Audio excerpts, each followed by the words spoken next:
Order. Daniel Zeichner to move the motion. Thank you, Ms McDonough. It's a pleasure to serve with you in the chair. And I'd like to beg to move on behalf of the Petitions Committee that this House has considered e-petition 239706 relating to leaving the European Union. I think when the Petitions Committee scheduled this debate, we weren't entirely sure where we'd be through this process. I have to say, as we start the debate, I'm still not entirely sure where we are through this process, but we are where we are. There are a number of opportunities for members today to discuss this issue in the main chamber as well, so I suspect we will not be overwhelmed by the numbers coming to speak today. But I thought I'd say a little bit about what's happening this week and then go on to some detail to interpret the petition's text and discuss possible ways forward. As we speak, as I've already indicated, I don't think we're entirely sure what's happening this week, but our understanding is the Prime Minister will probably put what she describes as a deal to Parliament again. I think I've said on a number of occasions this is one word I'd like eliminated from the English language. It's the word deal. In her words, the options, and she said this on a number of occasions when asked in the past, she said many times the choices are her deal, or no Brexit. And the third option, the latter, is generally, I'd say, presented almost as a threat, possibly to her own side, and it is suggested that it's an idea not to be taken seriously. But it's worth remembering that at the referendum now almost 3 years ago, in a very different pre-Trump world, out of a population of some 65 million people in this country, just under 17.5 million voted to leave, which means almost 50 million didn't. And today, Ms McDonough, I speak up for that forgotten 50 million, the 48% who did not vote for this mess and whose voice has too often not been heard. The debate has been constantly about the first two of these options, but it is the third that this petition concerns and that I think deserves proper consideration. So back in December last year, which I have to say seems like an age ago now, in the debate at that point, I did ask the Prime Minister to revoke Article 50 in the national interest, not least to allow those who claim to speak for the 52% to sort out what they actually want.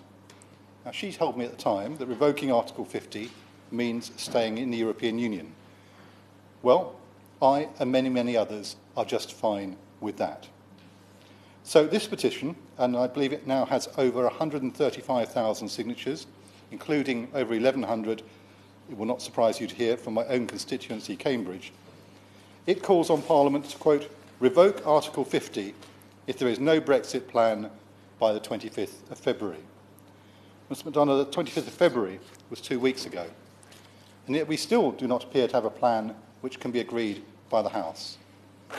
Therefore, I think it's fair to say that the petitioners would like us to revoke Article 50 now. Certainly happy to. Extremely grateful. By his own logic, if 135,000 people have signed that petition, doesn't that mean about 65 million haven't? And therefore, we should just treat that with the sort of contempt that he's treated the referendum result.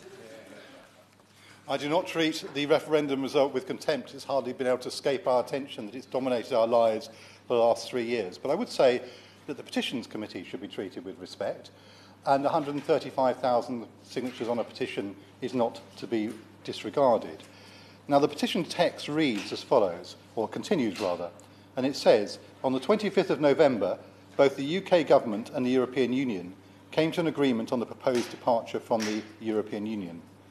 After an historic defeat in the House of Commons on the 15th of January 2019 by a majority of 230 votes, the Prime Minister has now decided to go back to the EU over the backstop. Now, that's a statement of fact. On the 25th of November, the EU 27 leaders met for a special meeting of the European Council and endorsed the withdrawal agreement as presented by the negotiators of the EU and the UK. They also approved the political declaration on future EU-UK relations, which accompanies the withdrawal agreement. Now, in January, the scale of defeat was, I think, possibly unexpected for most of us. It's useful to consider why. The petition mentions the issue of the backstop, which certainly accounts for part of the group of government-side MPs who voted against the deal. But actually, there were many significant and substantial further concerns. For many, it was the imprecise nature of the political declaration that caused concerns. For many of us, it looked remarkably like a wish list of aspirations rather than anything settled. The danger of a further cliff edge in 2 years' time. The likelihood that at best we'd be paying to be part of programmes in which we no longer have any influence in terms of a vote, and the near certainty that we would still be subject to European Court of Justice jurisdiction. In other words, far from taking back control, we would, in the words of some, become vassals. Frankly, that had been pretty obvious from the outset, and I'd suggest it was a pretty silly vassal that didn't see that one coming. But let's move on to the second paragraph of the petition text, which reads as follows. Under Section 5.2 of the Belfast Agreement 1998, there's agreement, quote, to use best endeavours to reach agreement on the adoption of common policies in areas where there is a mutual cross-border and all-Ireland benefit. Now, essentially, it seems to me the Irish backstop is an unresolvable issue, a position of last resort which prevents a hard border on the island of Ireland by providing an EU-UK customs relationship if a suitable trade relationship has not been reached by the end of the transition period. Now, there is concern from some that we cannot withdraw from it unilaterally, which, of course, is the whole point. This is a protection mechanism for both the Republic of Ireland and the UK, as well as the rest of the EU, and thus it must apply to all of us. Now, reams and reams have been written about this issue, Mr. McDonough, months spent arguing and discussing. The contents of the Attorney General's codpiece continue to attract both speculation and consternation. Frankly, I suspect there is little, Mr. McDonough, that I can add to all this learned verbiage, other than to conclude that it doesn't appear to be getting anyone very far. The technological solutions that some advocate to manage customs, as they fear being trapped inside a de facto customs union, do not currently exist. And realistically, the backstop cannot change, or the protections it offers will not be cast iron. Whatever codicils, clever words, star chamber tests, or anything else that is offered, a fundamental problem remains, and frankly, is unlikely to be resolved. I would suggest that skillful negotiators are able to build confidence and create constructive ambivalence, allowing everyone to believe what they need to believe. It's a matter of politics, not law. And the government's failure to appreciate this is, I'm afraid, yet another in a long list of failures of basic competence. And the Brexiteers need to be honest here. If they want to allow a position where a hard border becomes possible, they are, I'm afraid, accepting the potential breakup of the United Kingdom. By neglecting Northern Ireland in this way, it is quite possible that Brexit could mean the fracturing of our United Kingdom. That seems to me quite a price to pay for the Conservative and Unionist Party. The border of the European Union will be the Irish border, as the Republic of Ireland is our only land border with Europe. The basic facts of geography are undeniable. Ireland is an island, and there is no way around this. Now, the third paragraph of the petition text considers the economic impact, noting that, quote, the government's own economic analysis published in November 2018 shows that a no-deal scenario will have roughly a 10% decrease in GDP. Now, again, Mr. McDonough, volumes and reams have been written about the potential economic impact, particularly of no deal. And I'm sure you'll be delighted that I do not intend to re-rehearse those reams this afternoon. As ever with economic predictions, it is, of course, contested. But we are in a curious place when the government's own economic predictions are treated with derision by its own supporters. I would just add to the already well-known data some information from last week, when the OECD published its regular economic outlook on the global economy. It predicts a disorderly no-deal exit would likely spark a UK recession. The OECD show that the UK economy has been weakening since the 2016 referendum. I'm very happy to give way. I thank my honourable friend for going away on that point, and I'm sure he is aware as much as anybody else that the West Midlands MPs are very concerned about this, because we've had consultations with the universities, Jaguar Land Rover, all concerned about the present situation the government finds itself in, because they cannot plan for the future. And you've got to remember, the motorcar industry alone. There's 800,000 jobs at stake here, so we've got to get it right. It's the same with universities. They may have problems recruiting staff from abroad unless that issue is sorted out, but more importantly, the government won't guarantee funding for universities beyond 2020. So you can see how concerned people are in the West Midlands. On the one hand, the universities will rely on the motorcar trade and vice versa. So it's a very serious situation. They shouldn't be treated lightly by anybody. I'm grateful to my honourable friend, and he speaks with great knowledge about the West Midlands and the motor industry. As a member of the Transport Select Committee, I've met myself with many of the motoring manufacturing organisations, and I've watched, I guess, aghast as this has unfolded over the last few months. It's very, very serious, and of course, in the university sector, very important to my city. And in fact, I've just come, I'll give way in a moment, just finish the sentence. I've just come from a meeting with the University of Cambridge, and exactly the point he makes about the uncertainty of future funding is very serious indeed. I'll give way again. Just to reinforce my honourable friend's point, Jaguar Land Rovers have already made about 1,000 people redundant. They're hoping to secure the future. Ford, about 300 people. You've got Nissan and companies like that. So there's a very real concern here, and it's no good the Brexiteers treating things lightly. This has got serious implications for this country. I entirely agree with my honourable friend. Just the other day, I was, when canvassing in Cambridge, calling on people and was struck by the numbers of people I was coming across who were raising personal experiences, very senior engineers telling me that they were applying for jobs in Switzerland because the research funding upon which they rely through the ERC will be going there. And they had absolutely no desire to go at all, no expectation that they'd ever seek to leave a wonderful place like Cambridge. But if that's where the research money is going, that is where scientists will go. It's a global setup, and we risk doing huge harm to our industries and to our universities. I will happily give way. Would he confirm that the OECD forecasts show a general slowdown around the advanced world, particularly on the continent of Europe? Would he confirm that they show that the UK will grow faster this year than either Germany or Italy? And will he confirm that there's been a general hit to the car industry because of diesels, which is nothing to do with Brexit? All of those things are things that the OECD say, but I have to say, when you speak to the people in the motor industry, they are very, very clear that the uncertainty, particularly the uncertainty, is an absolute killer when it comes to long-term investment. And of course, many of these decisions are not being made here, they're being made in Japan, and those decisions are now already being made, and they're doing us huge harm.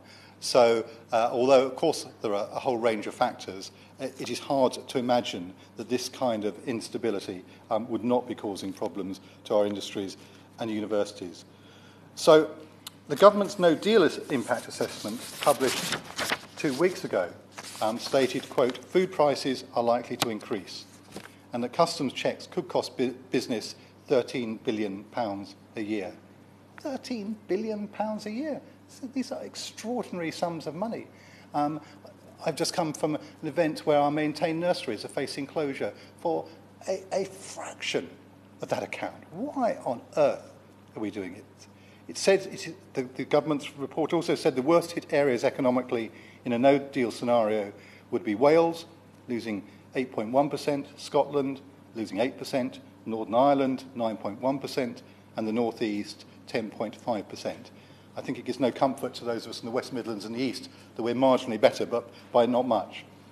And I think it is reported that even the most enthusiastic Brexiteers acknowledge that there could be problems in the short term. At least on that, we can probably all agree.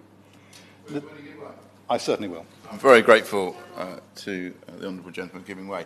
But isn't part of the challenge that we actually had all of these debates in 2016?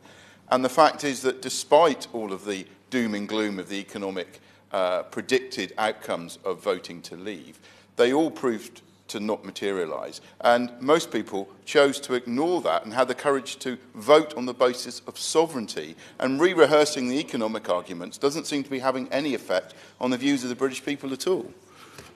Well, I'm glad that my honourable friend is so very confident. I'm sure he'd be so confident, he'd be very keen to see it tested in a further vote, but I'll come to that in a moment.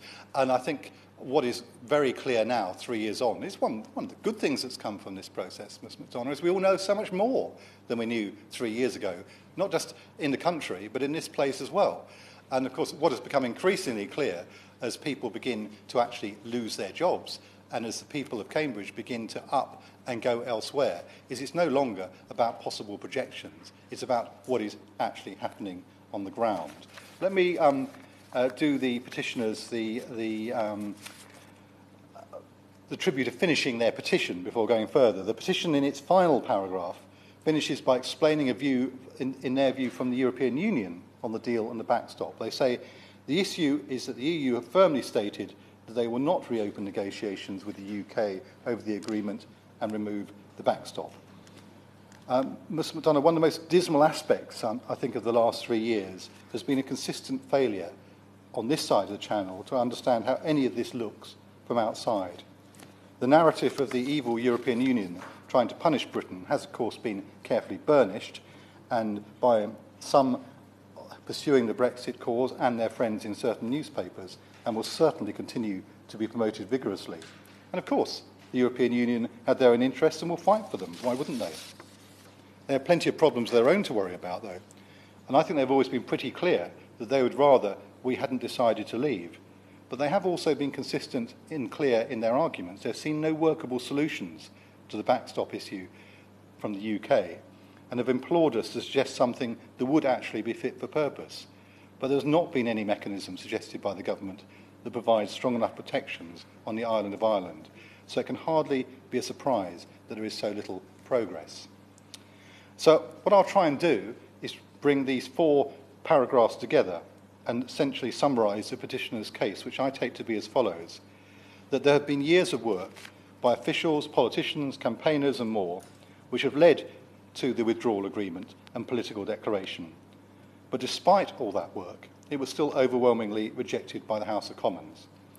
And on the issue of the public mood, interestingly, Professor John Curtis, who's one of the highest authorities on polling in this country, told an event just last week in this place, in a room adjacent to this chamber, that was hosted by the Economic and Social Research Council, that this lack of confidence in the Prime Minister's arrangements is also shared by the public. Apparently just 30% of Leavers support the Prime Minister's proposals, and apparently 22% of Remainers, which I find slightly surprising, but there you go.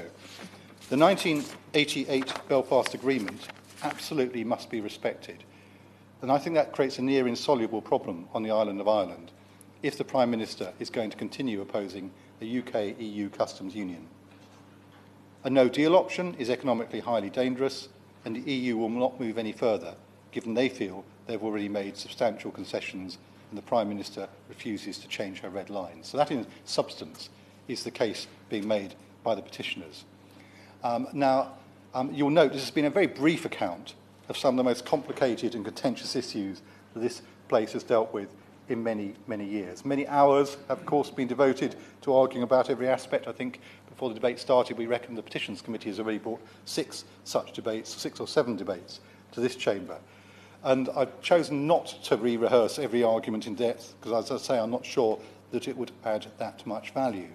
We are where we are, at the beginning of a week where the whole country will be hoping that we can make some progress, where the millions of non-UK EU nationals living in the UK and the million plus of UK citizens in the EU desperately hope that the uncertainty that blights their lives will end, where the businesses desperately making plans for the uncertainty that risks wrecking their hard-earned investments in just a couple of weeks could also come to an end, where the long-term sick worried about security of supply of their vital medicines could see an end to their anxiety.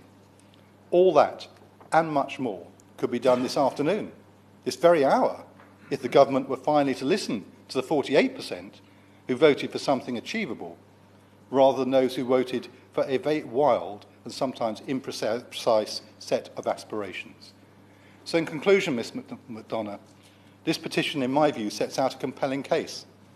We have exhausted the first 2 of the Prime Minister's options.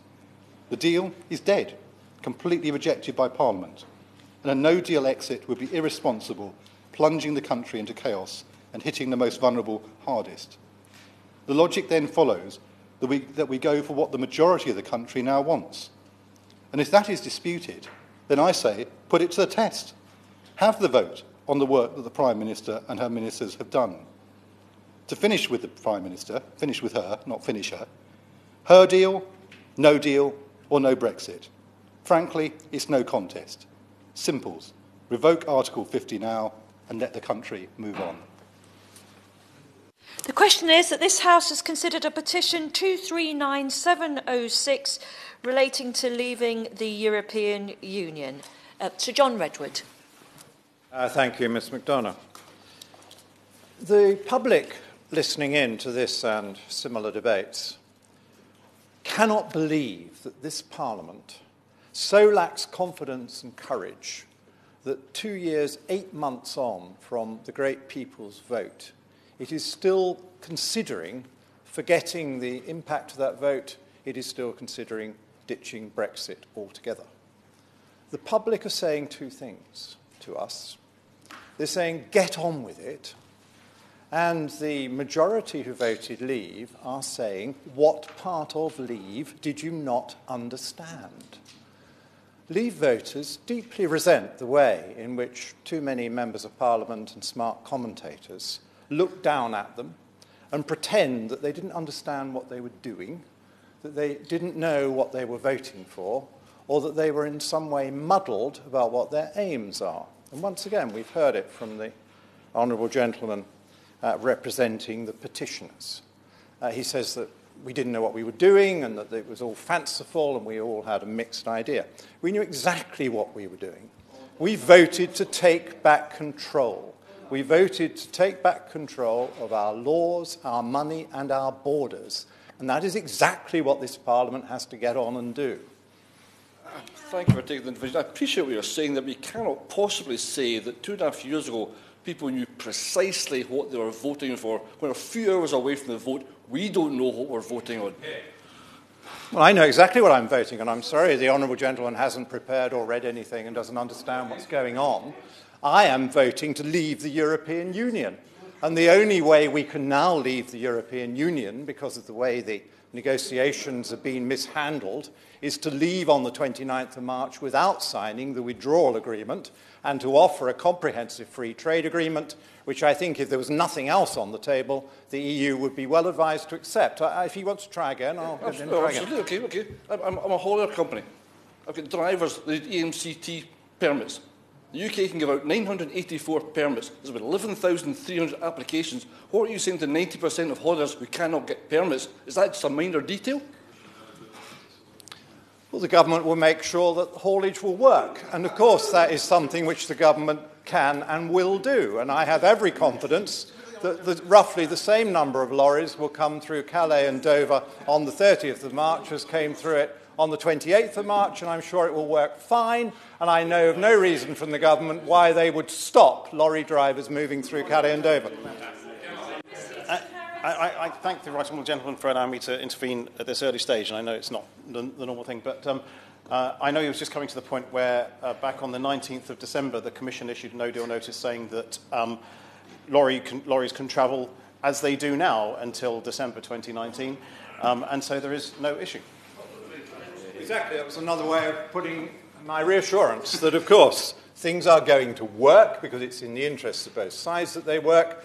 And again, I find it almost unbelievable that MPs elected to this place, who are meant to be serving the interests of their constituents, can take delight in spreading false rumours about how everything will go wrong. I mean, this nonsense that there won't be drugs arriving in this country on the 30th of March. I know of no pharmaceutical company on the continent who currently supplies the NHS that has notified the NHS that it doesn't wish to supply drugs anymore. I've seen very clear documentation from the French side that they know how they're going to handle the transit of trucks containing drugs, and there is very clear evidence that the UK government wishes all those drugs to carry on coming in with no new barriers. So what is the argument about drugs other than a deliberate scare story to try and make the most vulnerable people in our country think there's something wrong with Brexit? It is a disgrace, and we're fed up with it. In a good way. If there's no fear whatsoever, why is the government telling people to stockpile? Why am I talking to pharmaceutical companies who are telling me we've got one key ingredient one key ingredient in the entire process. If we don't get that key ingredient, we will run out of that product. That's pharmaceutical companies talking to me. The Honourable Gentleman got the lorry thing wrong, and now he's got the drugs things wrong. The government isn't asking people to stockpile drugs. They will buy their normal drugs in their normal way, or be offered their free drugs in their normal way on the NHS, and there is no need to panic because, as I just explained, as the Honourable Gentleman hasn't got up to name a company or a drug which is going to be deliberately withheld from the British market, and unless he can do so, I don't think he's got a case at all. Pharmaceutical company Martindale, who have come to me and said, we manufacture methadone. For methadone, we need a key product and we need sugar because it's a syrup. They've stockpiled it for 3 months. After 3 months, they will run out. In 3 months of that product is not coming to this country, the sugar's not coming to this country, we'll run out of methadone. Why is somebody going to mount an economic blockade of Britain and not sell us their product? This is complete nonsense. It's a competitive world.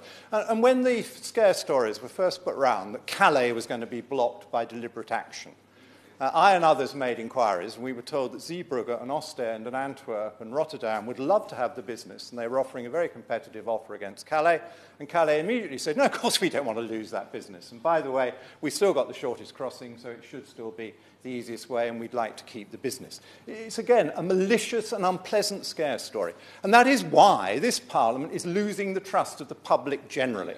The public expect us to be grown up and to manage these things. And if there are issues that need managing on our exit, it is our job to manage them, not to scaremonger them or try and make them worse. So I give way. I'm very, very grateful indeed to the Right Honourable Gentleman for giving way. And he's talking about the fact that the public are losing trust in this Parliament. But I would put it to him, is not the reason that the public are losing trust, indeed the people of Scotland are losing trust in this Parliament. Because even at this late hour, before we have our meaningful vote tomorrow, we have a Prime Minister jetting off to Strasbourg, trying to get last-minute concessions. This place is an absolute chaos. Isn't that the reason why the people are losing trust in this Parliament? I think the main reason people are losing confidence and trust is that all Labour and Conservative MPs, as far as I'm aware, were elected on manifestos. No, the SNP clearly weren't. The Labour and Conservative parties, who dominate in numbers in this Parliament, we were all elected on manifestos which made very clear that our parties fully respected the decision of the British people. We knew it was a decision. That was what the government leaflet to all homes said. That is what Parliament accepted in the debates when the referendum legislation was put through, and so we must honour that pledge. And our manifestos went further. The Conservative manifesto explicitly said we would be leaving the European Union, the customs union, and the single market. There was no doubt about that. We weren't muddled. We didn't have different views. We didn't want Norway Plus or a Swiss model. We were going to leave every aspect of the EU as described. I give way. I'm extremely grateful to my right honourable friend. I just find the situation quite bizarre because it was this Parliament that gave the people the chance of having the referendum. It was this Parliament that put the question that the people voted on, and then the people didn't vote quite the way that Parliament wanted. And this will be possibly the first time that it isn't that politicians have let the people down, but the people have let politicians down. Yes, indeed. My honourable friend makes his own point very well. So we have a situation where Parliament had given the people the decision. The people took the decision. The Conservative manifesto was very clear that we would be leaving, and we would be leaving on the 29th of March. And it also said very clearly and correctly, no deal is better than a bad deal. So if after negotiations it appeared it was a bad deal, as we clearly have at the moment, then the option should be no deal under that manifesto. And the manifesto further very wisely said that the negotiations on the future partnership should proceed in parallel with the negotiations on the withdrawal agreement. And I think it is that mistake by the government, and I accept the government's made a mistake, it was that mistake that they didn't keep the two negotiations in parallel that has ended up with a withdrawal agreement that most MPs couldn't possibly accept because it is a surrender document, it is a disgrace, it isn't Brexit as Brexiteers want, and it's not something Remain voters want either. And if we turn to the Labour manifesto also was crystal clear that they accepted the verdict, accepted it was a decision, they weren't offering a second referendum, they didn't think the public had got it wrong. And on trade, they set out a very imaginative and different United Kingdom independent trade policy in the manifesto at some length. I didn't agree with all the detail, but I was delighted that they wanted a completely independent UK trade policy. A trade policy which would, of course, be completely incompatible with staying in the customs union and or the single market, because it required all sorts of freedoms to negotiate higher standards and negotiate different deals with the rest of the world, which would not be compatible with staying in the EU's version with lower standards and the customs union's arrangements. So the petitioners, we are told, think that we should now revoke Article 50 because we haven't reached an agreement which Parliament can accept. And that does mean no Brexit. It means turning down the views of the majority. Now, the honourable gentleman tried to put the best possible spin on this by coming up with these specious numbers that 50 million people didn't vote for Brexit, therefore it cannot carry. Now, that includes all the children in the country. I'm interested to know that 2- and 3-year-olds now, in his view, have a view and should have a right to a view. It also assumes that everybody who did not vote in the referendum would, if they'd bothered, voted against Brexit, whereas there's absolutely no reason to presume that. On samples and polling, you would assume that the people who didn't vote had exactly the same split of views as the people who did vote. There was nothing in the referendum to say, if you want to remain, you might as well stay at home. There was every point, if you wanted to remain, to go and vote, just as there was clearly every point if you wanted to leave to go and vote. I'm very grateful to my right honourable friend for giving way. And if that view is to be taken, that 50 million people didn't vote to leave, isn't it also true, therefore, that 51 million people didn't vote to remain in the European Union? Indeed, my honourable friend makes a very good point. But it's also a question of understanding how representative democracy based on elections and referendums work. And in all other cases, members of different parties in this House accept two things. They accept that when we've had an election, it's the votes that were cast that determine who gets the government. You don't say, oh, well, many millions of people didn't vote and they wanted a different government. And we also accept that it was their decision. We don't say, oh, dearie me, I'm still in government. You tried to throw me out of government. I'm sorry, electorate, you're too stupid to understand. I'm doing a wonderful job. And I'm actually going to carry on in government because I don't agree with you, and I might give you another vote in 2 or 3 years' time if you still haven't come round to my point of view, but we're just going to ignore the vote. Of course, nobody here, I think, would dream of saying that, not even the SNP, who have bitter experiences of referendums. They say they love referendums, but every time they hold one, they lose it. And so every time they lose one, they then say, that one didn't count, and can we have another one? Yeah. I'm very grateful to him for giving way, and he is, as usual, speaking with his complete consistency on these issues, which is normally tripe. But on that point of democratic mandates and referendums, I've listened to him talk about the majority of people and how the majority of people voted. He's not once made any reference to the fact that 62% of people in Scotland voted to remain. So what does he say about that? What does he say about the people in Scotland who spoke with one voice and said that they wanted to remain? 62%, a rather large number, yet he seems to be ignoring that. Of course, I would say about that, it's a United Kingdom matter and it's a United Kingdom referendum. And as someone who both believes in the Union but above all believes in the politics of consent, I'm very proud that our country offered the people of Scotland the opportunity to leave our union. I hoped they'd stay, but I thought we were right to offer them the vote. Just look at the dreadful mess in Catalonia, where the Spanish state will not offer people the democratic choice in Catalonia. And we were right to say that only the people of Scotland will determine whether Scotland stays in the Union or leave. We won't ask the people of England and Wales and Northern Ireland. We'll just let the people of Scotland determine their own future. They decided, I'm very pleased, I think they made a good decision, they decided to stay in the Union. The next thing the Union did was had a referendum on whether the whole Union should stay in the EU or not. And they had full opportunity to participate in that referendum and explain why, to more English people, they should have agreed with them, but they did not succeed. So under the rules of the Union, they have to live with the Union judgment. He is being genuinely very, very generous in giving way, but he's actually kind of hit the nail on the head at that point. That he's right that in 2014 people in Scotland voted to remain in the United Kingdom on a prospectus of leaflets that were put out by the Better Together campaign saying the only way to secure Scotland's membership of the European Union is to remain in the United Kingdom. We did that. We voted to remain in the United Kingdom. We now find ourselves being dragged out of Europe. Does he even begin to see, even through his unionist-tinted glasses, just how difficult that is to reconcile that in a unionist argument in Scotland? No, not at all, because that was an entirely truthful statement at the time, because clearly Scotland had no right to independent membership of the European Union. That was about that issue. It was already clear in 2014 that my party was going to campaign for a referendum, and I always thought we were going to both win the general election and win the referendum. I was about the only person who did think we'd win both, and I'm very pleased that we did. But again, it's an entirely democratic process. Scottish voters could see that might happen when they made their decision to stay in the Union, and then as very welcome full members of our Union, they had every opportunity to make a decisive intervention in the debate we had together on whether we stay in the European Union or not. But I'd just like briefly to finish on the economic issues, which are made much of. It's a strange debate because most Leave voters voted on the issues of democracy and independence and sovereignty, making our own decisions, spending our own money.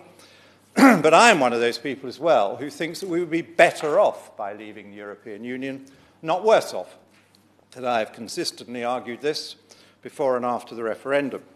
And the case, I think, is very easy to make. I would like us to have a Brexit bonus budget as soon as we leave the European Union at the end of this month. And that Brexit bonus budget should boost our economy by between 1% and 2% of GDP. Let me take the more modest version, a 1% boost, a 20 billion stimulus. And that 20 billion stimulus would provide a mixture of increased money for much loved public services, and it would also include tax cuts. The kind of thing I have in mind is I think we need more money for our schools' budgets and for our teachers. I think we need more money for our armed forces and security. I think we need more money for our police and the work against gangs and knife crime and so forth. And we need more money for our social care, where the shoe has been pinching. The government has already found prospectively large sums for the health service, and the challenge is to make sure where we vote those sums through, we get good value for money and we are buying something that really does provide extra service and higher quality, which is what the public expects. And I would also then go on to a series of tax cuts, first of all on VAT, the tax that we aren't allowed to cut or reduce in so many ways because it is a European tax. I would take all VAT off green products because I think it's quite wrong that people have to pay rather large taxes on better boiler controls, on insulation, on various other green measures that they can take in their homes to cut their fuel bills. I would like to get rid of VAT altogether on domestic fuel. I think it's a wrong thing because the budgets of those on the lowest incomes have the highest proportion of expenditure on fuel, and so there is fuel poverty, and why does the government contribute to it by adopting an EU tax on domestic fuel? It would be good to get rid of that. I would like to see stamp duties put back to the levels they were at before the big hikes. I wouldn't put back the stamp duties where they've been cut, but where they've been increased, because it's clearly done a lot of damage to the property market, stopping transactions, stopping mobility so that people can afford and live in the right size property for themselves, given their stage in life. And I would like to see quite a big reduction in business rates, because there's definite unfairness on high street retailing against online retailing. I think now would be a good opportunity to do it. And this is eminently affordable, Ms McDonough, because, of course, we know that the government has provided its estimate of 39 billion, largely to be spent in a couple of years over the period of further negotiation. I think it's going to be much more than that in the long term, by the way. There's no numbers in the withdrawal agreement, of course. But quite a lot of that falls in the first couple of years, so I would like to spend that money in the way I've been describing in the next couple of years, with a 20 billion increase in the first year to get things going. And, of course, there is a running saving of 12 billion a year or more from the saving of the net contribution, leaving aside any special payments under the withdrawal agreement.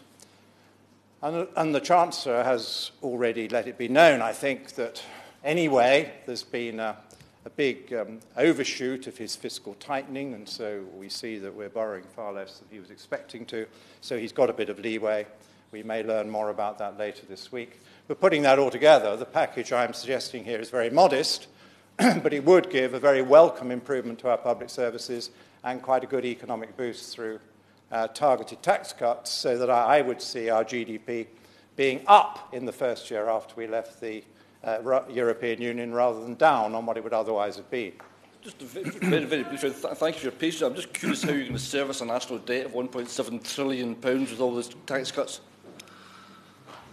Well, as I just explained, my measures aren't increasing the build-up of public debt. They are financed out of the amounts that are already in the budgets to go to the European Union. And again, the public find this extremely odd. There are so many members of Parliament in this place who want to give any amount to the European Union without any challenge or probing of what bill they're sending us and why they're sending it to us, and yet they begrudge us taking that money and spending it home on our priorities, whereas that was one of the really winning themes of the Vote Leave campaign, that we want to control and spend our own money. And there is absolutely no legal obligation to pay this money to the European Union after the 29th of March when we've left. Indeed, because the EU Withdrawal Act repeals the European Union Communities Act 1972, I don't think the government will have any powers to send money to the European Union after the 29th of March, given the admirable legislation which is now on the statute book, which means we will leave. So, Ms McDonough, I think many people interested in these affairs want us to get on with it. They want us to leave the European Union. Many of them share my optimism that we will be better off out, trading more generally with the rest of the world, developing more free trade agreements with the rest of the world, cutting tariffs where that can make sense without damaging our own home industry, and above all, with spending the money that we will spare because we're no longer making this huge tribute to the European Union through these very large sums of money. What's not to like, and how do MPs who got elected to implement Brexit think they're going to get away with it by telling the British people that they were wrong and they're going to delay or stop Brexit? Steve Double.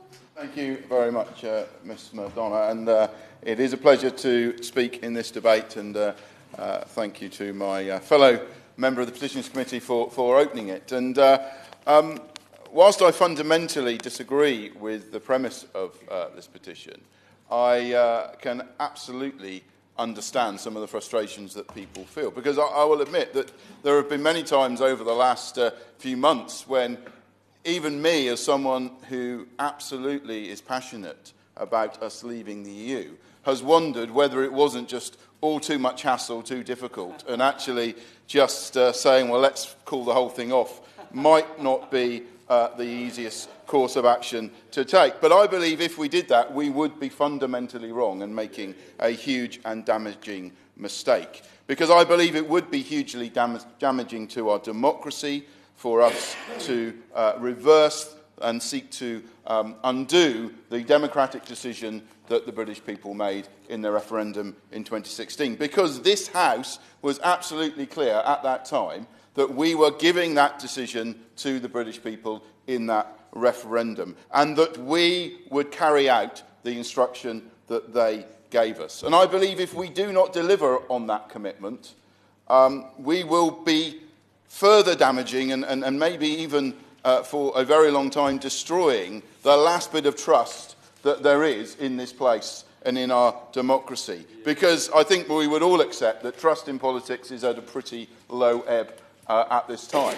And the way that this House has behaved, and many members of this House, and I would say many former members of this House, have behaved in recent months, you can hardly blame people for having a very low opinion. And I think it's very sad to say that I don't think anybody, really, none of the main political parties, comes out of this process at the moment with any credit because of the way we have gone about things. And I believe that if we did seek to reverse that decision and effectively ignore the result of the referendum, it would do lasting damage, and I believe there would be a significant backlash from the electorate if we were to do that. I will give way. Extremely grateful to my honourable friend. Does he agree with me as well that one of the reasons why people in Lancashire and every constituency in Lancashire voted leave, people in the northwest, the northeast, people in the southwest, southeast voted to leave was because for far too long they felt as if that they didn't have a voice. And then when all of a sudden they're given a voice by this Parliament via the referendum, this Parliament now wants to reinforce the view that their voice doesn't matter. Yeah, it would be hugely dangerous if we weren't to carry out the wishes of the British people. Yeah.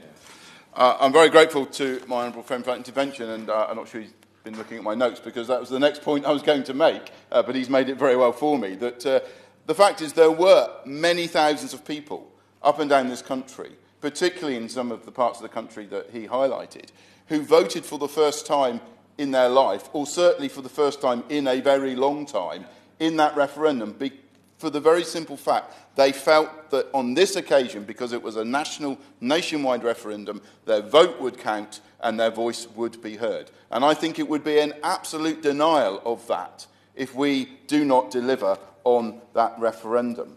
But not only would it be damaging for our democracy, I think we need to think about what message it would send to the EU. If, having gone through all of this for the last almost 3 years, we then turn around and say, you know what, it's actually a bit too difficult. I think we'll reverse this because it's a bit too hard for us to do. It's a bit too tough a decision for us to make. And it would be a national embarrassment, to be honest, if, having gone through all of this process, we don't actually deliver on the referendum, and it would weaken our position within the EU. Let's not pretend that by revoking the triggering of Article 50 and pretending none of this ever happened, that somehow we're going to go back to pre-2016 times as though nothing had ever happened. No, it would undermine and damage our position in the EU, and I think in a way that would be massively damaging to our country. Quite simply, if the conclusion is that it is just too difficult, too complex, too politically challenging to actually ever leave the EU, then it would be the final confirmation of that, if one were needed, that we have surrendered our national sovereignty and we are trapped in a political union that will inevitably lead to further integration with the EU. That it would be the only conclusion you could come to. If, having voted to leave and spent nearly 3 years trying to get out, we can't deliver on it, then clearly we will never be leaving the EU. It would show the EU that we are too weak and too timid, that we lack the courage and the faith and the optimism in our own nation to actually leave. But let's be clear, part of the frustration that many people feel is because we are not where we want to be. And we should never have been in this position. We should never have been in the position we are today. It's clearly an understatement to say we are not where we wanted to be. This close to the deadline for us to leave, we should not be in a position where we are debating still whether or not we're actually going to lead. It's absolutely ludicrous as far as I'm concerned that after all this time, the question about whether or not we're actually going to leave the EU is still on the table. That issue was settled when this House voted to give the people of this country a referendum, and having given us their decision, a huge majority of this House voted to trigger Article 50. The decision was made then that we are going to leave. And it should not be in any doubt. The matter should have been settled once and for all. And it has to be said that it is a failure of leadership. It is a failure of politics that we have not been able to get to the place where this issue has been settled clearly and finally. There are many people up and down this country, particularly some of the people we were referring to earlier, who voted in that referendum because they wanted their voice to be heard, who actually don't believe we will ever leave. I speak to them in my constituency every weekend I go back. They come to me and they say, please tell me we're actually going to leave. And I say, well, as far as I'm concerned, and if I have anything to do with it, yes, we will.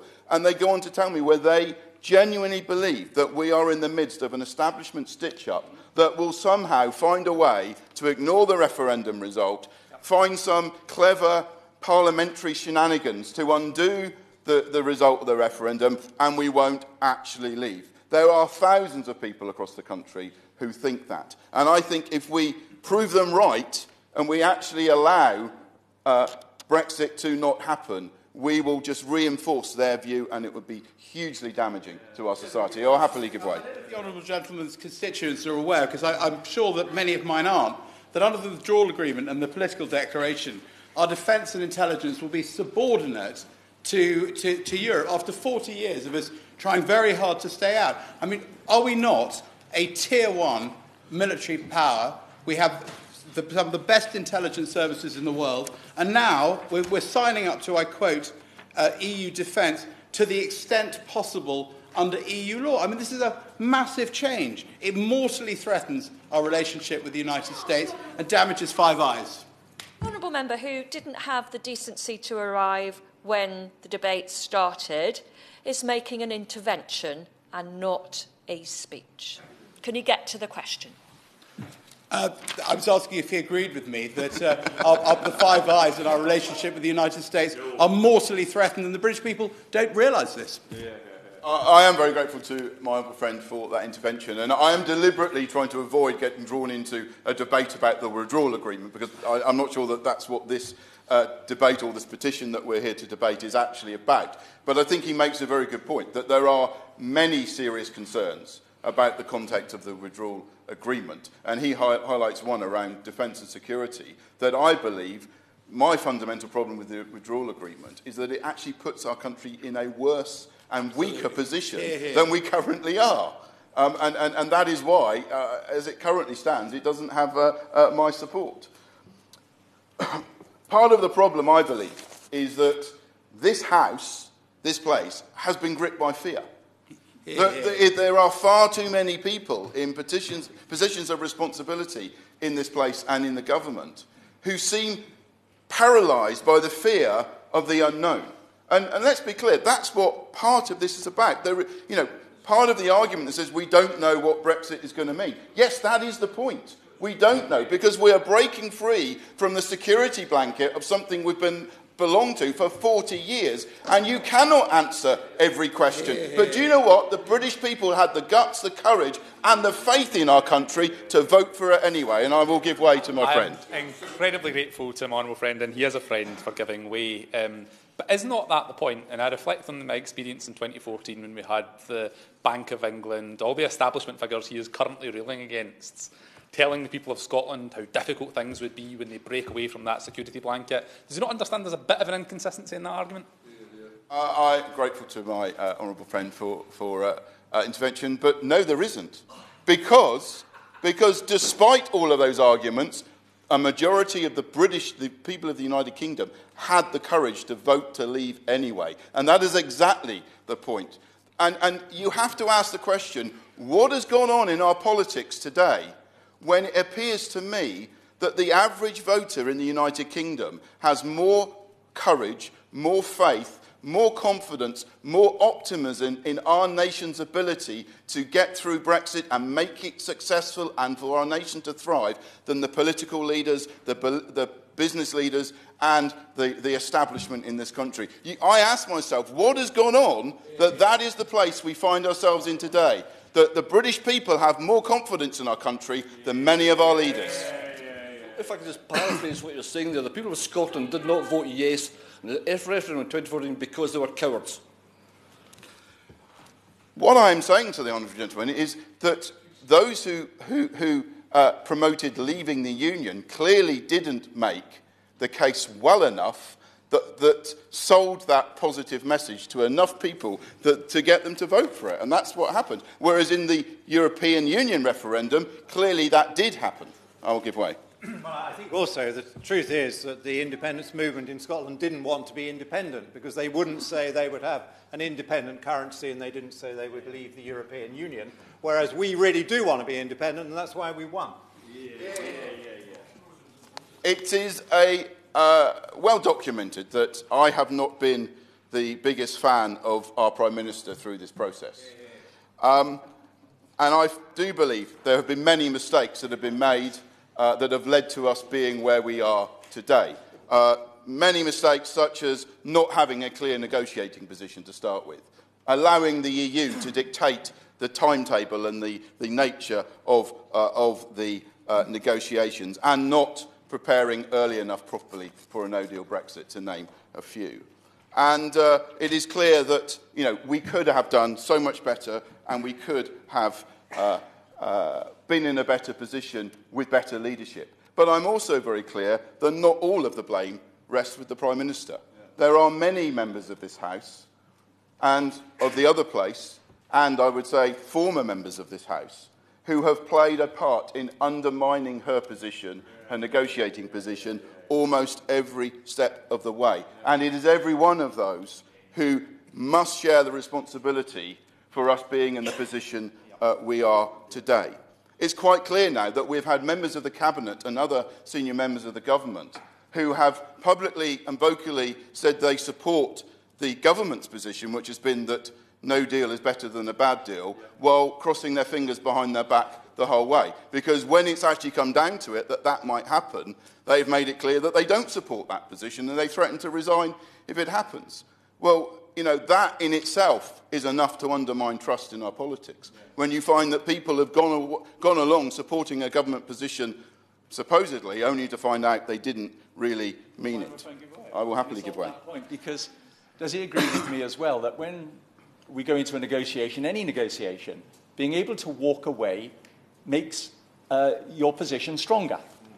And if the person that you're negotiating with knows that under whatever circumstances that you have to accept ultimately a deal, then that deal isn't going to be very good. He makes the point very well. And I would also add that if we are actually saying we can only leave the EU with an agreement, then what we're actually saying is we can only leave the EU on the terms that the EU dictate. Because if they know we won't walk away without a deal, they will dictate the terms. It's the same in any negotiation. And that has been part of the problem all the way along. I believe that there have been too many people in this House, and the opposition front bench have certainly contributed to this position, who have been telling the EU, we will not allow this Parliament to take the UK out of the EU without a deal. And the EU have believed it, and therefore they have not been willing to come in good faith to the negotiating table and negotiate a good deal, because they knew all along it was very unlikely that Parliament would allow us to walk away without a deal. There have also been too many members of this House who have publicly said, we respect the referendum result. Some, even stood on manifestos at the last election that said, we respect the referendum result, whilst behind the scenes work tirelessly every week to undermine that and try and find a way to prevent us happening. And that has also been hugely damaging to trust in our politics. I'll just find myself in my notes again.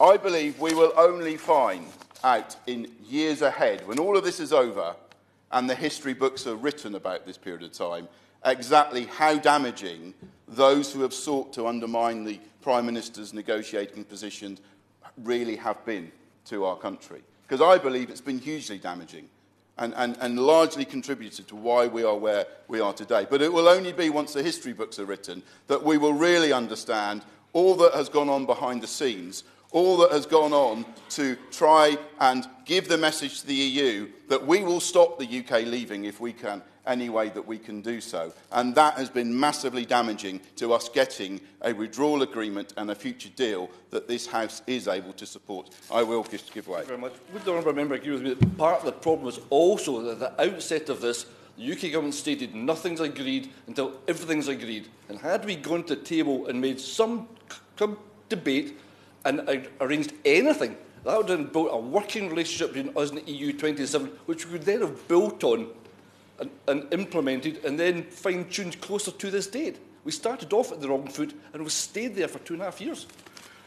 I agree with him. As I said earlier, I think there were many mistakes made, and some of the serious mistakes were made right at the start of negotiations, where we started negotiating from a very weak position without really knowing what we wanted from this.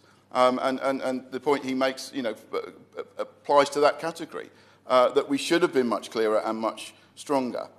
And finally, I have to just say that, those who are seeking to promote a second referendum are, I believe, also, and those that have promoted a second referendum for a very long time have also massively undermined the government's negotiating position in these negotiations. Because, again, they've given the message to the EU that we can overturn this. And what it's actually done is it's encouraged the EU to give us a bad deal. Because everything points to the fact that if there is to be a second referendum, and I will do everything I can to stop that ever happening. If the deal on the table is bad enough, then of course no one will vote for it, and will vote to stay in. And it's been the tactic of the EU. Clearly, some of the unguarded comments of leading members of the EU have betrayed that if we give the UK a bad enough deal, they will reject it, and they'll eventually reverse their decision and stay in. So those calling for a second referendum have also contributed to us being where we are today. So we are where we are today. And I don't know what's going to happen tomorrow. I don't know whether the Prime Minister is going to come back from her trip to Strasbourg with something. I genuinely wish her well. I hope she can come back with something substantial that is genuinely a change to the backstop that is legally binding that we can then hopefully get behind.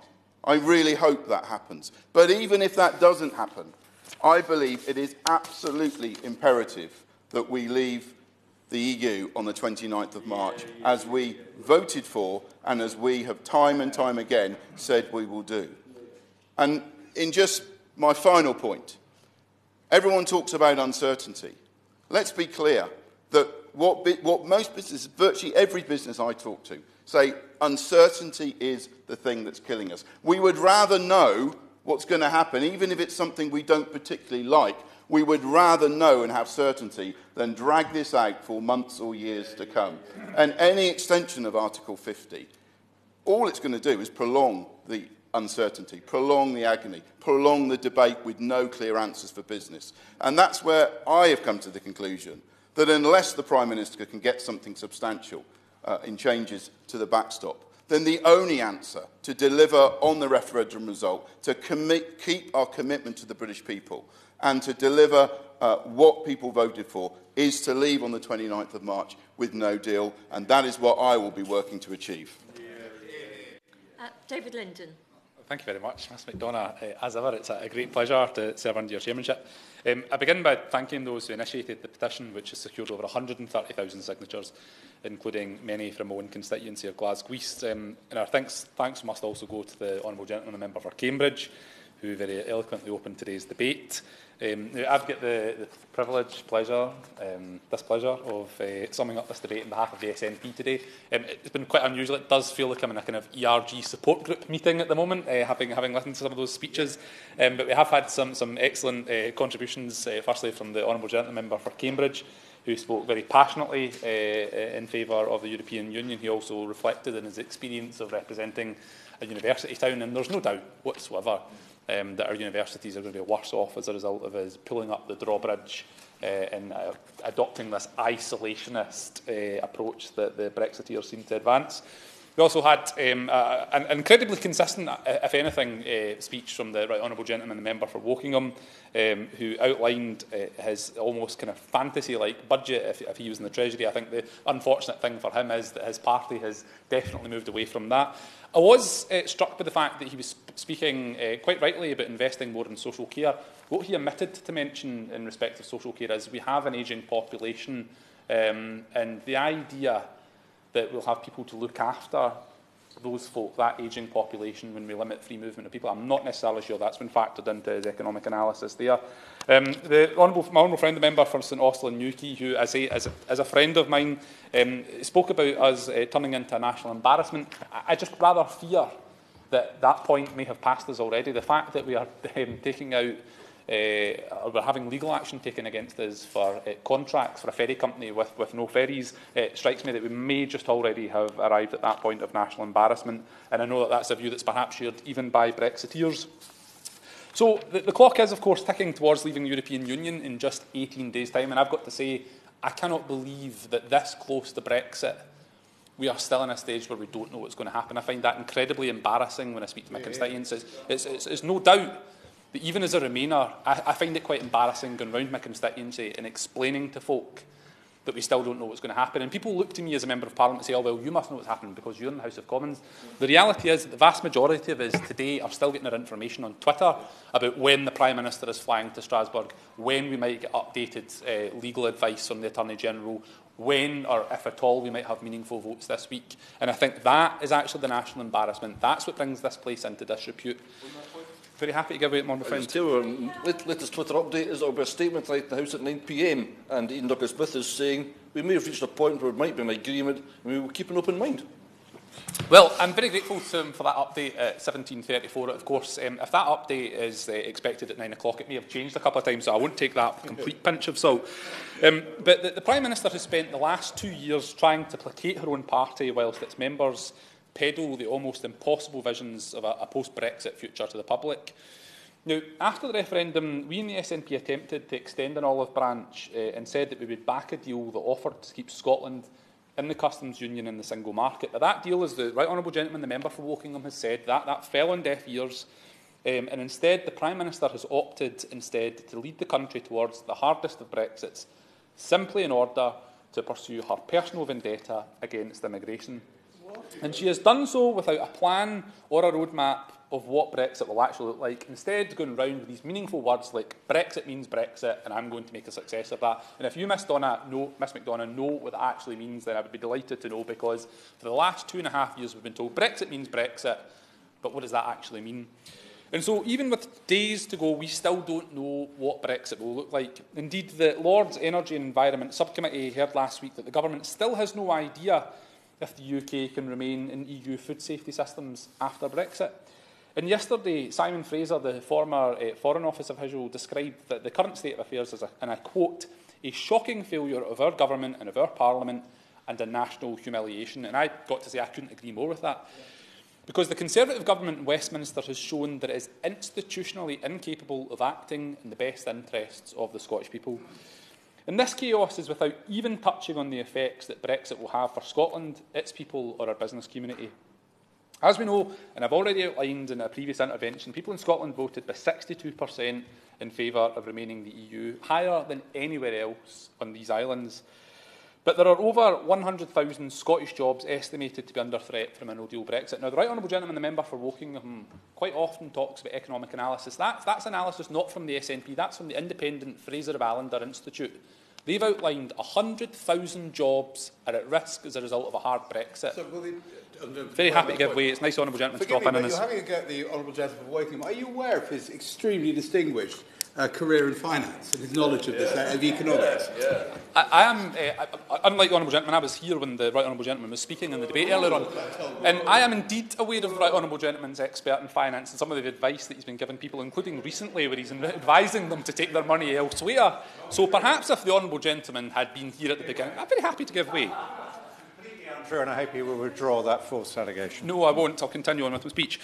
So the equivalent of the entire working population of Dundee stands to lose the number of jobs. And what we see is the economic effect of Scotland expected to be even worse than the 2008 recession. Now, the list of businesses, institutions and notable leaders are up in arms over this complete dereliction of duty. And that includes the CBI, the Scottish Government, the Welsh Government, the National Farmers Union of Scotland, car makers, manufacturers. They are all, Miss McDonagh, united in their opposition to a no-deal Brexit, which has been advocated by some of the previous speakers in this debate. And on top of all of this, we face the loss of free movement of people, which has helped grow and support our ageing population. Now, to be clear, and I will be saying, absolutely we are consistent on this. We've been consistent. I know it's not a popular position in this Parliament, but we do support calls for the extension of Article 50 in a people's vote, because this is the only sensible course of action left. Now, the UK Government cannot continue to attempt to strong-arm Parliament into accepting this deal by threatening a no-deal scenario. In his dystopian novel, 1984, George Orwell describes doublethink as holding simultaneously two opinions which cancelled out, knowing them to be contradictory and believing in both of them. Now, the Prime Minister, instead of reading the book as a cautionary tale, seems rather to have taken it as an instruction manual. She has expected the Scottish people to accept three conflicting opinions at the same time. Number one, that we would leave the customs union, a promise made to appease the European Research Group. Number two, that there would be no hard border in Northern Ireland, a promise made to appease Dublin and adhere to the Good Friday Agreement. Number three, that there will be regulatory alignment between Northern Ireland and the rest of the UK, a promise made to the DUP. Now, there is no world in which all three of these are simultaneously possible, and the Prime Minister knows that. But instead of showing real leadership and working to reach a compromise, the Prime Minister has hoped to placate different groups with promises she cannot deliver on and scare them into voting for her deal by threatening us with no deal. Now, I'll be absolutely clear, we must not crash out of the European Union with no deal, because to allow this would be a complete failure of governance and an abdication of responsibility. Now, the Conservative Party may be happy with this, but we in the SNP are committed to building a fairer future and a better future for the Scottish people. Our preferred option is for the whole of the UK to remain in the European Union, but failing that, our compromise is that the UK should remain in the customs union and the single market, and I believe that there would be a majority for that in the House. It's clear that further negotiations are needed to find an outcome that works for everyone, and so we support the extension of Article 50 and a people's vote. Now, the Prime Minister is content to lead the country down the garden path with no idea with what waits at the end. That is utterly unacceptable, and the Scottish people deserve a government that has their best interests at heart. But Westminster has repeatedly shown throughout this Brexit mess that it doesn't have our interests at heart. And so it is for that reason that many Scots, including a lot of those who voted no in 2014, are rapidly concluding that the only way to have a government which has our interests at heart is to have an independent government and rejoin the family of nations. Can I just say, this is the first time that I've had to deal with an issue of whether to ask a member to withdraw a comment about another.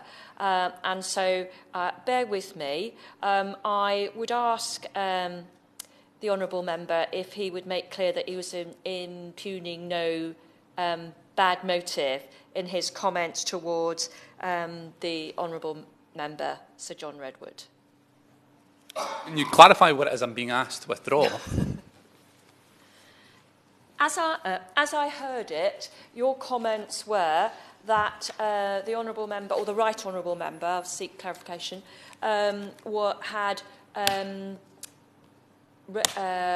money as a result of giving advice about the EU and the EU negotiation, the withdrawal negotiations. It is absolutely on record. Indeed, the right honourable gentleman's declaration of financial interest show that he does give advice for financial planning. Indeed, that was what was pointed out by the honourable and gallant member for Gravesham.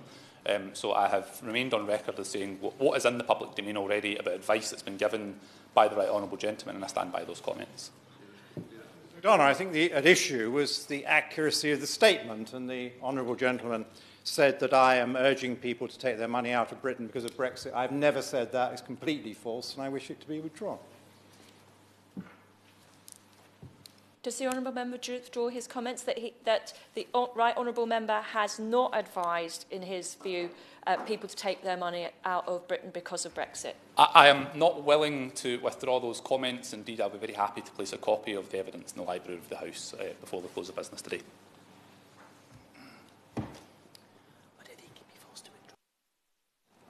Okay. The advice to me is that I cannot force the member to withdraw his comments. Jenny Chapman. Thank you, Ms McDonagh. It's good to see you in the chair. And the honourable gentleman was talking about sound bites, about Brexit means Brexit, no deal's better than a bad deal. I think red, white and blue Brexit was my personal favourite that we've heard in recent times. But I remember when sound bites were good, Ms McDonagh, I know you do too. Tough on crime, tough on the causes of crime, sound bites that actually meant something. Those were the days. Anyway, I do want to congratulate the petitioners and the member for Cambridge on bringing this debate. It says to me the fact that over thousands and thousands of people have signed up to something that asks just to put a stop to this whole process really speaks to the frustration that there is clearly present in many communities up and down this country. I would observe, though, that frustration and the preferred solution to that frustration isn't equally shared around our country. I have 100 of my constituents who signed this particular petition, and I noticed that the honourable gentleman for Cambridge had 1,100 of his constituents signing it, and there are other places that voted more heavily to leave where I don't think anybody thought that this was a very good idea. So it is pretty clear, I think, that what started off as a division within the Tory party has now spread out across the country, and we find that we now have a nation divided. And I hope you're proud of what you've done, because I'm not. You know, I deeply, deeply regret the state that we've got ourselves into. I'm someone who voted Remain, but I said the day that that result became clear and the moment that I found my constituency had voted to leave, that I would respect that result. I voted to trigger Article 50, and my party supported that position, and we supported starting the negotiations. But what a mess you've made of it. You know, I never ever thought, even in my, the Honourable Gentleman has made of it. I correct myself, Ms McDonagh. I would never suggest that you would have made such a bad job of this negotiation. If only you were leading this negotiation, I'm sure we'd be in a much better place by now, because it could hardly have been worse. And that's clearly what was in the mind of the petitioners, who just want to stop. You know, they've had enough. I know exactly where they're coming from. But I do feel that it's right, even at this stage, that we continue to honour I feel that I must continue to honour the decision made by my constituents. Revoking is clearly possible. The European Court of Justice, in its ruling, said that we could revoke Article 50 should we want to. I think that to do so, and I can't remember, I think it was the Honourable Gentleman who's no longer in his place, who said that that would be seen very negatively by communities, particularly where people voted very strongly to leave. And I think that if we did revoke unilaterally, without the consent of the British people, that he would probably be right about that. And so it seems to many people who do think that we should be looking to find a way out of this, perhaps, that the only way to do that would be to have another vote. Now, that's not something that I would ever enter into lightly, or I have to say with any enthusiasm at all. But given the way that the government has mishandled this process, I do find myself wondering whether there are now only two options that remain. One being to have a different deal, one that could get through Parliament, and I'll talk in a little bit about what I think that might look like. And the other may be, and I cannot overemphasise my reluctance about this, I think all the arguments made about division and trust in politics against having another vote, I agree with most of them. But even so, I think that may be what the only option that remains if we are stuck in this impasse and we need to break the deadlock, because given where we are today, where we are staring at, it looks like in 24 hours' time we'll be voting again and rejecting, probably almost in the same way that we did only a few weeks ago, the Prime Minister's deal, then we do need to agree a way forward. Members opposite have spoken at length about the backstop, and I think really the fundamental problem isn't really the backstop, because the best way to deal with the backstop is to have a clear vision of the future, to know where we're going, to know what kind of relationship we're going to have with the European Union, and that's how you avoid ever having to use the backstop. But the problem we've got is because the Prime Minister's been unable to be clear, in her own mind perhaps, but certainly with Parliament, about where it is she intends to take the country after we've left, and I can only imagine that that is for reasons of party management, which I think, given what we've seen today, we can all understand. Because she hasn't been clear about it, because the political declaration is incredibly vague and could actually imply two very, very different visions of Brexit, because of that, we have been forced to focus on the backstop. And that really hasn't worked very well for the Prime Minister, if I can put it like that.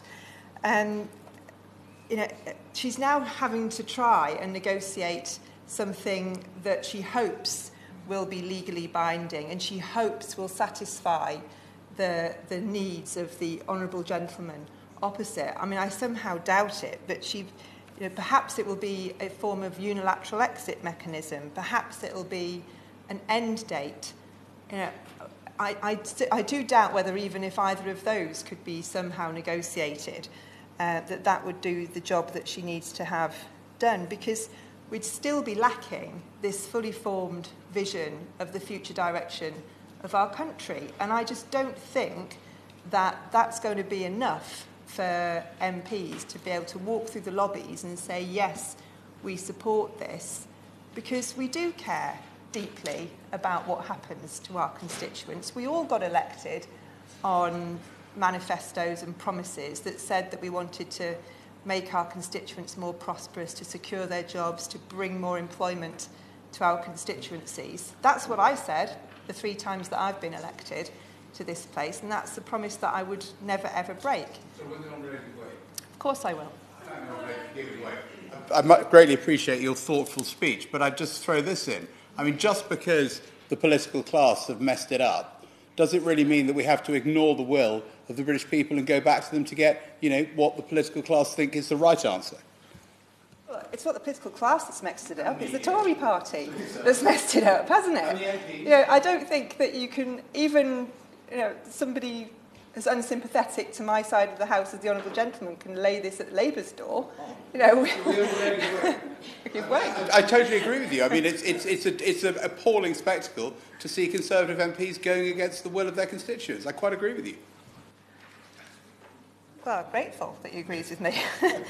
I mean, but I don't see how this could have gone much worse. I think that to see businesses spending millions of pounds, that they should really be investing in their workforce and in their sites and in their products, spending it on consultants and preparations for a no-deal departure because the government's refused to rule it out. I think that's appalling and something that the Conservative Party will be judged on in the future very, very dimly. And certainly businesses in the North East are being incredibly clear with me. I think about the automotive industry and the chemical industry and pharmaceuticals. The idea that we're going to leave without a deal in, 18 days' time. These businesses are spending vast amounts of money on preparing for that outcome, even though Parliament has rejected pursuing that outcome because the Prime Minister daren't face down her own party and be clear that that's not what she intends to do. I give way. I'm very grateful to the Honourable Lady giving way, but I wonder if her experience is the same as mine. Doubt that it. every single business I have spoken to in my constituency, when I've said to them, would you prefer a no-deal Brexit or a Labour government led by the current leader of the Labour Party, every single one of them said, I'll take a no-deal Brexit every time. Well, the Honourable Gentleman's cheap making comment. I mean, we are 18 days away from leaving the European Union. His party doesn't have a negotiated deal that can get through this Parliament. That's where he is. That's where he is. That's his party that's done that, not my party. They talk to me about what would the Labour Brexit look like, and I can tell them what it would look like. And businesses say to me, yes, that's a future that I can work in. That's an economic framework that I can keep my business thriving in. They look at what's happening now, his party in power, and they are horrified. And I'm horrified. And he should be horrified. Absolutely. It's nothing to be proud of. And you can make cheap comments about my party leader if you like. I've been, everyone knows my views on this. But actually, it's his party leader that's misled and mismanaged this process, not mine. We've got 2 options now. My party leader, that he so derides, has actually written to the Prime Minister, outlining a sensible deal that's negotiable, that's been well received by colleagues in the European Union, and actually is quite well received by members on his own benches. And actually, these options in the letter that the Labour Party wrote to the Prime Minister ought to be put to the test of a vote in Parliament. Why is it that the Prime Minister's too afraid to do that? I'll tell you why. Because when we did it in June and we put a customs union to the vote and she whipped as hard as she could against it, we lost by a grand total of 6 votes. So I would suggest that that's something that could find support in Parliament. And I would like to get that in front of the House of Commons so that we can test it. Because I think that that's something that businesses would support. It would get support in Northern Ireland. The Ulster farmers have been crying out for it. Trade unions have, the CBI. Everybody who's got any real interest in this issue and has looked at this carefully has come out and supported that proposal. So it's a real shame that the Prime Minister is so cowed by her own party that she won't put it before the House of Commons. So we wrote to the Prime Minister.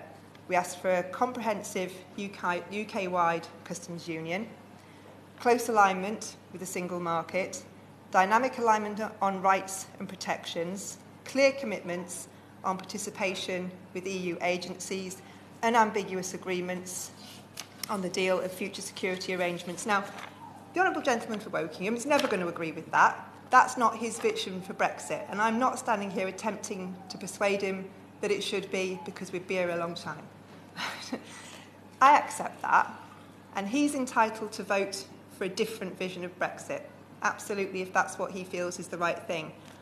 Surely, members of this House are entitled to vote for what we think would be the right outcome. If, as we believe it is, it's negotiable, even at this late stage. And I think it's beholden on the Minister now and his colleagues, if their deal doesn't get through tomorrow, to try and work out how it is, what the process ought to be that would enable us to have a vote on a different type of deal that we could negotiate with Brussels. Whatever happens, though, what we can't have is a border in Northern Ireland, and I think everybody accepts that. What we haven't had, though, is a credible means of achieving no border in Northern Ireland from anybody. We've had alternative arrangements, whatever they are. There's been talk about technology, but our team visited the most technologically advanced border in the world between Norway and Sweden. And you really just, there is infrastructure there are checks, you've got to make payments, there's security, all of those things are there because it's a border between 2 different customs territories. And there isn't anywhere on the planet where you have 2 different customs territories and no infrastructure. So, try as we might to find a different solution, and we did try, we've been unable to find one, and it seems that nobody else has been able to find one either. You can't have no border infrastructure and no customs union. You can't do it. So for that reason, as well as all the benefits to manufacturing that's important to me in the northeast of England, we've concluded that we do need to be part of a customs union after we leave the European Union. But the other thing that I hear all the time from businesses is that they do not want us to leave without a deal at all. And it does seem to me slightly odd that the government is persisting in keeping that open as an option. But I do note what the Prime Minister said just a couple of weeks ago, the last time she was confronting heavy defeats, which was that Parliament would have the opportunity, should her deal not succeed tomorrow, to vote against leaving without a deal. And I know the Minister doesn't have a crystal ball, but it would be very helpful, I think, to colleagues if he could just clarify exactly what it is we will be voting on tomorrow. Will this be a straightforward, well, who knows indeed, a straightforward vote on her deal, whether it's the same deal that we voted on previously or whether it's an amended deal, when we will find out what it is we'll be voting on.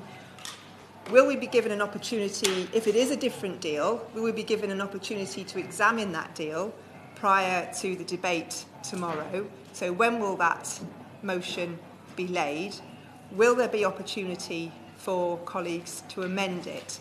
Because that is something that we have discussed at length previously, and I think it's only fair that members are given that opportunity. But that's tomorrow. What about Wednesday, assuming that the deal doesn't go through tomorrow? We were promised by the Prime Minister that there would be an opportunity to vote on leaving without a deal. Is that still going to be the case on Wednesday? If it is, what position will the government take? Will Wednesday be the day when finally the government of this country says to businesses, to the public, to communities like mine, to your own colleagues, that actually we don't intend to take the UK out of the EU without a deal? Because we need to know. And then on Thursday, is it still the government's intention, as we were promised by the Prime Minister, to have a vote on whether or not we need some more time? And if it is, if that promise is to be kept, how much more time does the Minister intend that we should have? What does he intend to do with that time?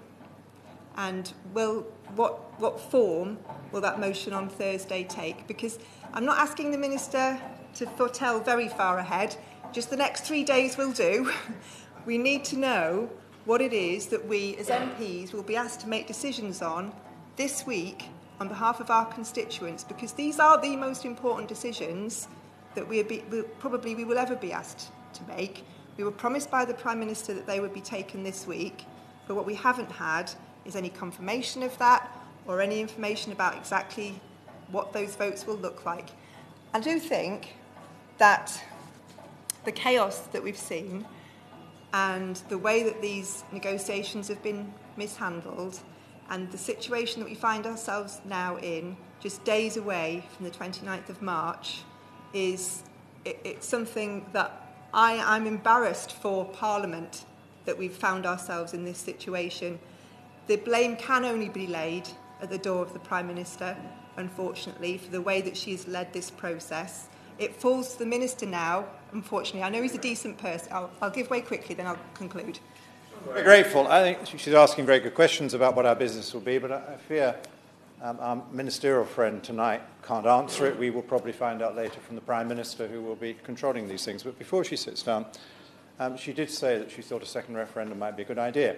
Not really. Can she just tell us what the question would be? Because if the question is accept the withdrawal agreement or stay in, there's no option for leave. And if the question is accept the withdrawal agreement or leave without a deal, there's no option for remain. So what would the question be? I mean, I don't think I've ever said it would be a good idea. It was something that I would be incredibly reluctant to support. But I have to recognise that if I don't want to leave without a deal, then really it may be the only thing that stands between leaving without a deal and leaving with a deal is putting it back to the country. It's not something I want to see happen at all. I don't, because I'm not enthusiastic about it, I haven't thought through what questions ought to be. And I think that's one of the problems with those who have proposed another referendum, is that that hasn't been made clear. You know, it's deeply problematic, it's risky, you know, who knows where it might lead and what the experience might do to our country. So I'm not enthusiastic about it at all. Just want to make that clear. But I have to accept that, given that I don't want to leave without a deal, that it may be necessary. I give way to the honourable gentleman. I'm very grateful. One of the things that I've been finding quite difficult in Scotland is Labour's position on a people's vote. Yeah. So, is she saying to me that 18 days out from Brexit and possibly going over the cliff edge, that the British Labour Party, the Scottish Labour Party, hasn't really thought through what the fallback option is here that could lead to 100,000 jobs going from our economy? Does she understand that's why Labour in Scotland is in such a perilous position, because 18 days out it doesn't have an answer on people's vote? Well, we do. We would accept a people's vote, but we would also accept a deal along the lines that I've outlined. And I know that being able to back either option might be a little complicated for some colleagues who like a nice single answer, but you know, Brexit's not like that, and it never has been. So I think that, you know, the position that the Labour Party adopted is, it's not where we wanted to be. You know, this isn't a situation of our making, but the situation that we find ourselves in now, with just 18 days to go, means that we would be prepared to accept either one of those options in preference to the deal that's probably going to get rejected tomorrow, or leaving without a deal. And I would hope that the honourable gentleman could understand what I've just explained to him. But I will conclude now, Mr Hosey, good to see you in the chair. But I would like the Minister to be able to explain with clarity and precision, if he can, what it is that we are going to be voting on tomorrow. Ms Heaton-Harris. Thank you, Mr Hosey. It's the first time for me serving under your chairmanship, and I'm very much looking forward to it. I hope I don't get into as much trouble as the member for Glasgow East did when he was very much out of order earlier. And if you could pass on our thanks, obviously, to Ms Madonna for the way she chaired the first section of the meeting. Much appreciated. And I'd like to thank the Honourable Member for Cambridge for opening the debate on behalf of the Petitions Committee in his normal, courteous manner as ever. He, like maybe the Honourable Gentleman for Glasgow East, do remember that they, as I do, that there are people with principled positions on both sides of this argument. I know that the Honourable Gentleman for Cambridge and the Gentleman for Glasgow East are wrong, and they are quite convinced that I am wrong. But in our own principled ways, we go about our debate in the most courteous of fashions, and I'm quite sure that the altercation that we had earlier can be sorted out in a generous form. But I thank the Honourable Gentleman for Cambridge for the way that he opened up the debate. It was actually, this is a real pleasure for me because I am a big fan of the Right Honourable Gentleman for Wokingham, and I've never answered a debate in which he has spoken. Obviously, I would tend to agree with a huge amount of what the Right Honourable Gentleman says, especially his comments about why most Leave voters chose to vote in the manner that they did. But he made a number of economic points as well, which were very well made, and made the point that there are plenty of other arguments available to people who wanted to, who voted Leave beyond the very important matter of democracy. The Honourable Gentleman for St Austell and Newquay made another excellent speech on these matters. He and the Honourable Gentleman for Cambridge are a good double team. They don't necessarily need, actually, an opposition spokesman or a government spokesman to do any of this business because they seem to cover the bases fairly well on both sides. So we've had some very good interventions. And indeed, the Honourable Lady from Darlington, she mentioned her reticence over, well, not her position, because her position has been fairly clear on Brexit from the moment, as she said, the votes were in.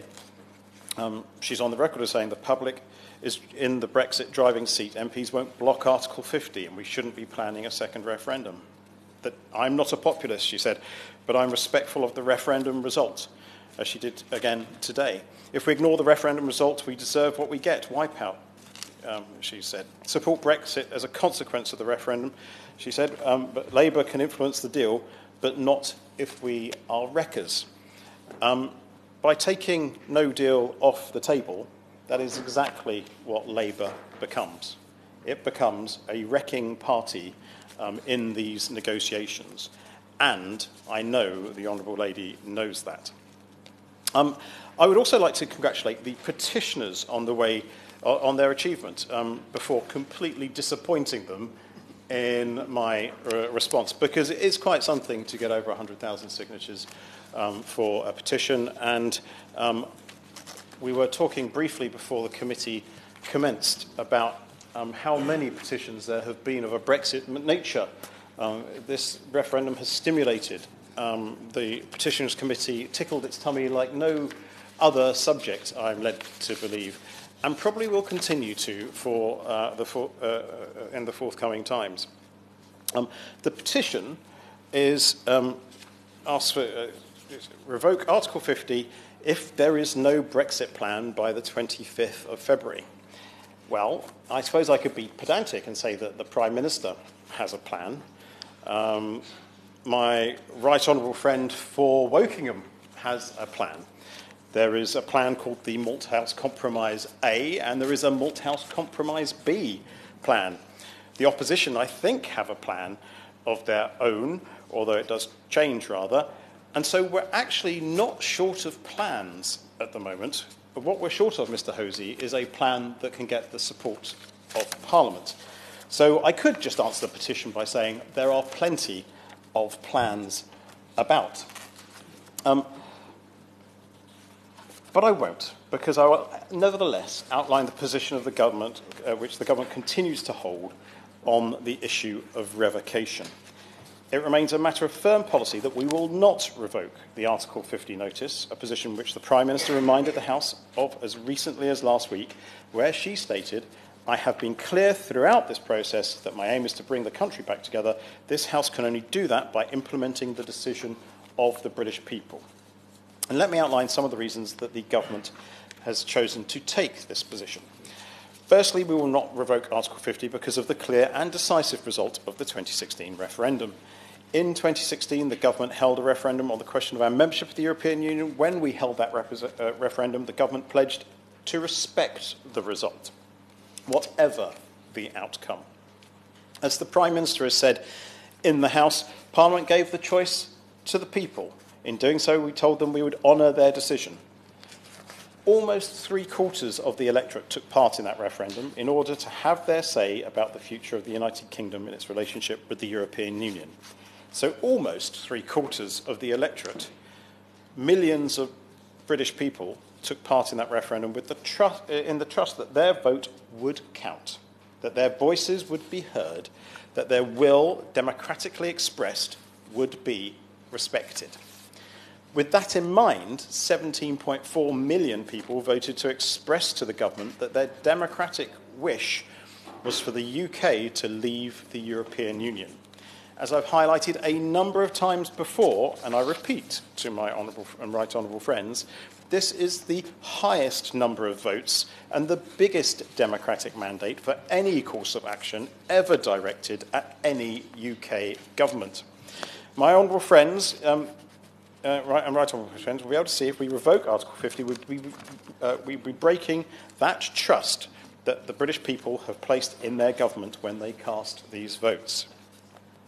I further add to this point, but not only did this government make the commitment to uphold the referendum result prior to the vote, this government, and indeed Her Majesty's loyal opposition, also made express commitments to the British people after the result to both endorse and uphold it. Parliament, and this encompasses both government and opposition members, endorsed and validated the 2016 result by voting with clear and convincing majorities in both its houses in favour of the 2017 European Union Act. That is, Parliament voted to implement the instruction delivered by the 2016 referendum by voting to trigger Article 50 and exit the European Union.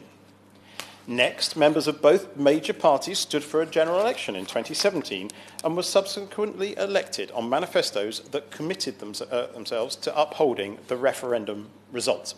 I know this is uncomfortable for many members in both major political parties, but it is something that our electorates will not forget, and for those of us in leave voting areas, do not let us forget and remind us heavily on a daily basis. That's a further promise we would all risk by breaking, that promise to the British people in our election manifestos, by revoking Article 50. The British people must be able to trust in government and in democracy to act on their will and keep its promises, and the Prime Minister made clear in recent statements that the very real concern that undoing the 2016 referendum result could damage social cohesion by undermining faith in our democracy. Instead, as she's emphasised, our absolute focus should be on agreeing a deal and leaving the European Union on the 29th of March as instructed and as promised. The Honourable Lady did ask me about what is likely to happen in the next few days, and she's quite right. I am not Mystic Meg. I do not have a crystal ball, although I did listen to the urgent question and the answer given to the urgent question on the floor of the House today, where commitments were made along the lines that she herself outlined earlier. But we will find out more, because I believe that the government will be making a statement later today updating the House on the progress of the discussions that have been happening throughout the day. and I'm not going to try and preempt what on earth those conclusions might be. But as soon as there have been a conclusion to those negotiations, the House will be updated, and the meaningful vote will take place tomorrow, and the motion will be tabled today ahead of that debate. And if the Honourable Lady cares to read the rest of the statement that was given by my honourable friend, my fellow parliamentary Under-Secretary in the Department for Excellence in the European Union, the Honourable Member for Worcester, she will get all the answers that she requires in great detail. I reiterate again to honourable members here and right honourable members here that our position remains not to revoke Article 50. We will not frustrate the outcome of the 2016 referendum. It's the responsibility of this government to deliver for the exit that people voted for, and that is what we shall do. Daniel Zeichner to White House. Thank you, Mr. Hosey. It's a pleasure to serve with you in the chair. Can I thank everyone for their contributions to this debate on behalf of the Petitions Committee. Passions run deep, and I think that our constituents would expect us to speak with passion on these issues. There are strongly held differences of opinion. One of the things that I wanted to use this debate for was to remind people that the 48% feel very, very strongly as well. And one of the things I think that disappointed me in the debate is I still don't get any sense of understanding from the other side that they understand how people in the 48% feel, and I'm not sure there will be a successful resolution to this until solutions are brought forward which respect both sides of the debate.